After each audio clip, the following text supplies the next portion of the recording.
Hello students, welcome back to English Window. Today's topic is essay writing. Let me tell you one thing that this topic essay writing is not for any particular class. All the students of any class can read this video and this video will be useful for all the students. आप चाहे junior class में हो या senior classes में हो, आपके लिए यह टॉपिक और यह वीडियो essay writing दोनों ही यूज़फुल होगा. So students, let's start this topic. At first, I must tell you what is an essay. You can see here that I have written the definition of essay on my screen. An essay is a short piece of writing that gives author's own arguments. It means essay क्या है? Writing skill का एक term है जिसमें author अपना arguments, अपने thoughts, अपने point of views देते हैं. So now let's talk about the kinds of essay. वैसे तो essay के बहुत सारे types होते हैं, बहुत सारे kinds होते हैं, but here mainly I have mentioned there are mainly 4 kinds of essay. As you can see here, I have mentioned on the screen. The first one is narrative essay. The second one is descriptive type of essay. Third one is argumentative, and the fourth one is expository essay. So these 4 are mainly 4 kinds of essay. Now we will learn in this video how to write an essay. चाहे वो narrative हो, descriptive हो, argumentative हो या फिर expository हो.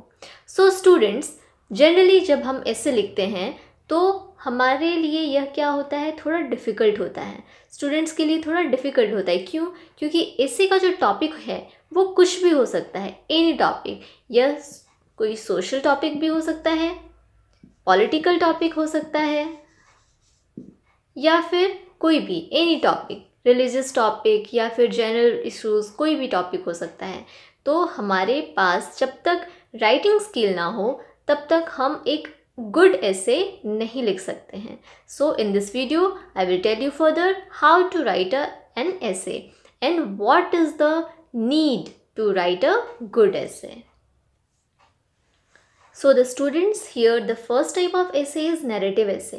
Narrate means what? वर्णन करना. We know that narrate means वर्णन करना, explain करना. So it means narrative essay, it means what? It narrates a story. जब भी हम narrative type of essay लिखते हैं तो उसमें किसी न किसी चीज़ की, किसी न किसी person, किसी न किसी place या किसी न किसी event से related story उसमें narrate किया जाता है. For example, we can say a village fair, a visit to a zoo, a visit to a library, etc. The second is descriptive essay. Descriptive type of essay. Descriptive means वर्णनात्मक. It means description जिसमें दिया जाता है, जिसमें describe किया जाता है किसी प्लेस के बारे, पर्सन के बारे या किसी थिंग के बारे. So it describes a place, person or thing. It means such type of essay will describe any place, any person or anything. For example, we can say my school, my village, my favorite teacher, my favorite book, etc. And इसी तरह से हम लोग third and fourth भी पढ़ेंगे. Now you have the third one, argumentative essay. We know argument. Argument means पता है हमें, तर्क वितर्क करना, किसी भी टॉपिक के बारे में अपने अपने थॉट्स देना, उसके पॉजिटिव और निगेटिव दोनों जो भी एडवांटेजेस या डिसएडवांटेजेस होते हैं सारी चीज़ें एक्सप्लेन करना. तो such type of essay it presents an argument against a particular subject. It means इस टाइप के ऐसे क्या करते हैं, इस टाइप के ऐसे में हमें क्या लिखना होता है, आर्ग्यूमेंट्स लिखना होता है. जैसे कि एग्जाम्पल ले सकते हैं हम, साइंस, बून और बेन.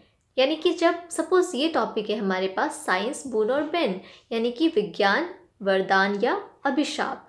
तो इस टाइप के टॉपिक्स में हम क्या करते हैं, हमें पॉजिटिव में भी लिखना पड़ता है और नेगेटिव भी लिखना पड़ता है. साइंस, बून कैसे है और बेन कैसे है. बून यानी कि वरदान है, it means it is positive, यानी कि जब भी हम लिखेंगे तो इसके पॉजिटिव इफ़ेक्ट्स के बारे में बताना पड़ेगा. और जब हम बेन को एक्सप्लेन करेंगे तो यानी कि ये हमारा निगेटिव वे है, निगेटिव साइड है, तो इसे हमें निगेटिव साइड भी लिखना पड़ेगा.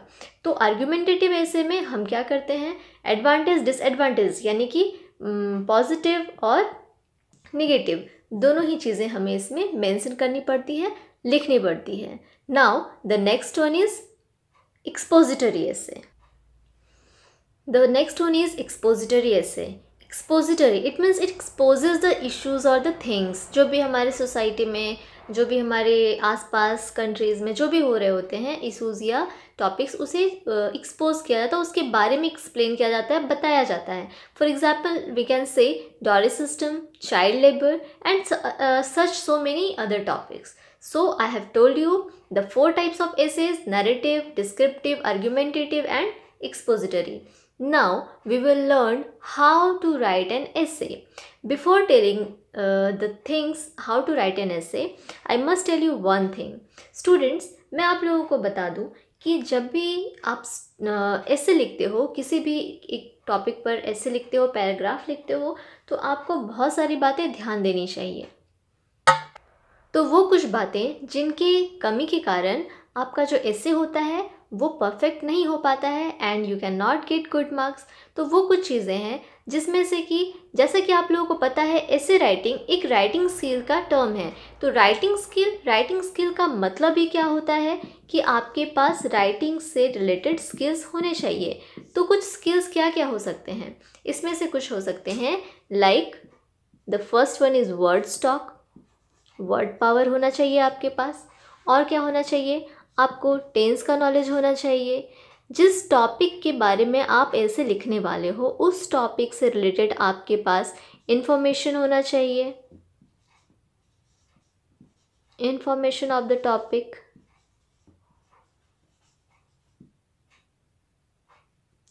और क्या होना चाहिए, आपके पास उस टॉपिक का बैकग्राउंड पता होना चाहिए.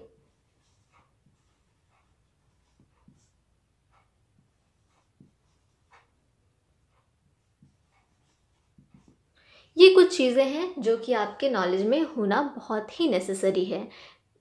इन सारी चीज़ों के होने के बाद आप जो ऐसे राइटिंग करोगे वो आपका एक परफेक्ट ऐसे बन सकता है. So now I am going to tell you the outlines, the way how to write an essay. Now the students, I am going to tell you some things to be noted. कुछ वो चीज़ें जब आप ऐसे writing करते हो तो आपको ध्यान रखना बहुत ही ज़रूरी है. कुछ स्टूडेंट्स जब ऐसे राइटिंग करते हैं तो उसे जस्ट लाइक स्टोरी वो कंप्लीट लिख देते हैं. वो स्टार्ट करते हैं, वो यहाँ से स्टार्ट करते हैं और फिर वो कम्प्लीटली लास्ट में जाकर एंड कर देते हैं, जो कि एक कंप्लीट स्टोरी की तरह दिखता है. इसमें no paragraph changes, nothing different, कुछ भी नहीं. तो इस तरह से लिखने से आपका जो मार्क्स है वो बहुत ही कम आएगा. तो वो बातें जो आपको ध्यान रखनी है वो ये चीज़ें हैं. हम कह सकते हैं कि this is the format of writing an essay. सबसे फर्स्ट आपको क्या लिखना है, क्या ध्यान रखना है, तो वो है introduction. The second one is body and the third and the last one is conclusion. तो इंट्रोडक्शन, जैसा कि आपको पता है, इंट्रो यानी कि इंट्रोडक्शन यानी भूमिका. इंट्रोडक्शन में क्या होना चाहिए, जब भी आप कोई एसे लिखते हो किसी भी टॉपिक पर, चाहे वो किसी भी टाइप का एसे हो, आपको सबसे फर्स्ट थिंग जो याद रखना है वो है इंट्रोडक्शन. यानी कि जिस भी टॉपिक पर आप ऐसे लिखने जा रहे हो उस टॉपिक से रिलेटेड बातें आपको इंट्रोडक्शन में लिखनी है. तो इंट्रोडक्शन में आप क्या क्या लिख सकते हो, इंट्रोडक्शन में हो सकता है आप जिस टॉपिक के बारे में लिख रहे हो उस टॉपिक से रिलेटेड उस टॉपिक का डेफिनेशन, अगर डेफिनेशन जैसा टॉपिक हो तो डेफिनेशन लिखना हो, उससे रिलेटेड जानकारी, उसका जो बैकग्राउंड है वो आप यहाँ लिख सकते हो. The second one is body. तो इस पार्ट में क्या होता है, आप देख सकते हो मैंने यहाँ इसे 3 पार्ट्स में डिवाइड किया है. तो इट इज़ नॉट नेसेसरी कि ये 3 पार्ट्स में ही होगा, इससे ज़्यादा भी हो सकता है. ऐसे के लेंथ के अकॉर्डिंग, वर्ड लिमिट के अकॉर्डिंग आपको पैराग्राफ डिवाइड करना है. तो आप यहाँ पर क्या है, जब हम इंट्रोडक्शन देते हैं तो इंट्रोडक्शन कहने का मतलब ये है कि जो आपके रीडर हैं उन्हें ये पता होना चाहिए इंट्रोडक्शन के द्वारा कि आपका टॉपिक क्या है, आप किस टॉपिक के बारे में लिखने जा रहे हो. उसके बाद जब हम सेकंड पार्ट में आते हैं यानी कि बॉडी ऑफ द एसे में, तब वहाँ पर क्या होता है, इसे हम पैराग्राफ वाइज डिवाइड करते हैं. First paragraph, second paragraph, third paragraph, और अगर नीडेड है तो आप इसे आगे भी बढ़ा सकते हो. Okay, so here first paragraph में क्या होना चाहिए, जब भी आप किसी टॉपिक के बारे में लिख रहे हो तो उसे एक इंटर रिलेटिव वे में लिखना चाहिए, यानी कि हर पैराग्राफ एक दूसरे से रिलेटेड हो। इट मीन्स हर पैराग्राफ के बीच में, हर पैराग्राफ का जो कंटेंट है उसके बीच में कनेक्शन होना चाहिए। उसके बाद एंड में क्या आता है, कंक्लूज़न, यानी कि निष्कर्ष। जब हमने किसी टॉपिक को ओपनिंग किया है, इंट्रोडक्शन किया है, तो उसका हमें कंक्लूज़न भी करना ज़रूरी है, उसे कंक्लूड करना ज़रूरी है। उससे पहले मैं एक और बात आपको बता दूं कि जब आप बॉडी में पैराग्राफ वाइज लिखते हो तो पैराग्राफ वाइज इसमें क्या होता है कि आप इसमें एग्जाम्पल दे सकते हो, सजेशंस दे सकते हो, अपना पॉइंट ऑफ व्यू दे सकते हो। यानी कि ऐसे का जो कंप्लीट जो पूरा कंटेंट होता है वो कहाँ होता है, बॉडी में होता है। इंट्रोडक्शन तो छोटा सा होता है, उसके बाद जो बॉडी होता है यहाँ पर आपका पूरा कंटेंट होता है, उस टॉपिक से रिलेटेड जितनी भी चीज़ें लिखनी है। अगर सपोज़ आप कंप्यूटर अबून और बैंड पर लिख रहे हो तो कंप्यूटर का जो भी इन्वेंशन हुआ उससे रिलेटेड बातें, उसके यूजेस, फिर उसका एडवांटेज, उसके डिसएडवांटेजेस, सारी चीज़ें आपको इसमें लिखनी है। और उसके बाद एंड में हमें क्या करना है, कंक्लूज़न करना है। तो कंक्लूज़न मीन्स क्या होता है, निष्कर्ष। इस पॉइंट पर, इस प्लेटफॉर्म पर जो राइटर है वो क्या करते हैं, वो अपना on point of view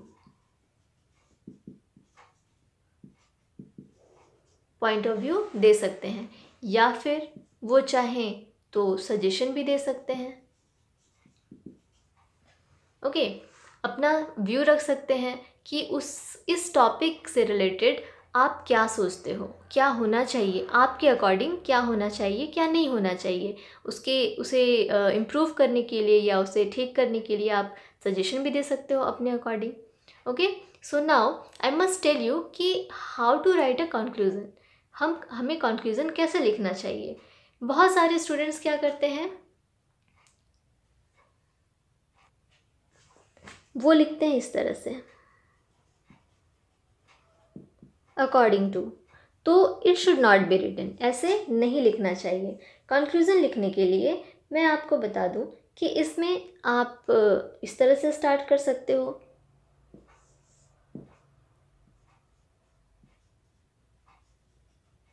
in conclusion, या फिर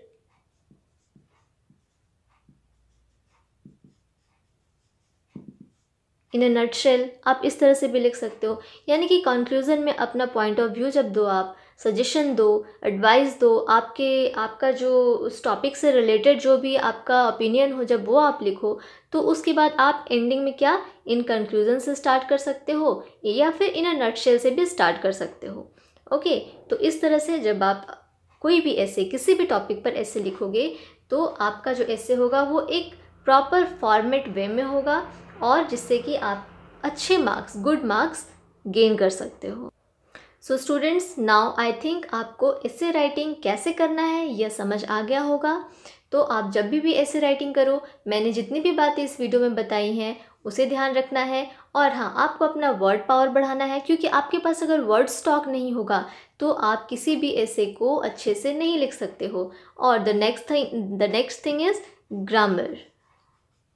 जैसा कि मैंने आपको पहले बताया था कि टेंस का नॉलेज होना चाहिए, आपको ग्रामर का नॉलेज होना चाहिए, टेंस का नॉलेज, सब्जेक्ट वर्ब एग्रीमेंट का नॉलेज होना चाहिए, ताकि आपके सेंटेंसेस जो हो वो करेक्ट हो। And one more thing which is very important for the students, you should never think कि हमें लॉन्ग सेंटेंसेस, बहुत ही लंबे लंबे सेंटेंसेस लिखने चाहिए ताकि हमें बहुत अच्छे मार्क्स मिलेंगे। ऐसी कोई बात नहीं है।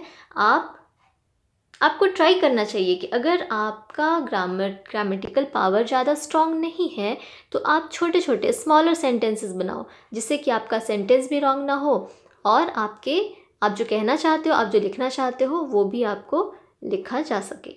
सो students, now in short I should tell you कि जब भी आप ऐसे राइटिंग करो तो इन सारी बातों का ध्यान रखना।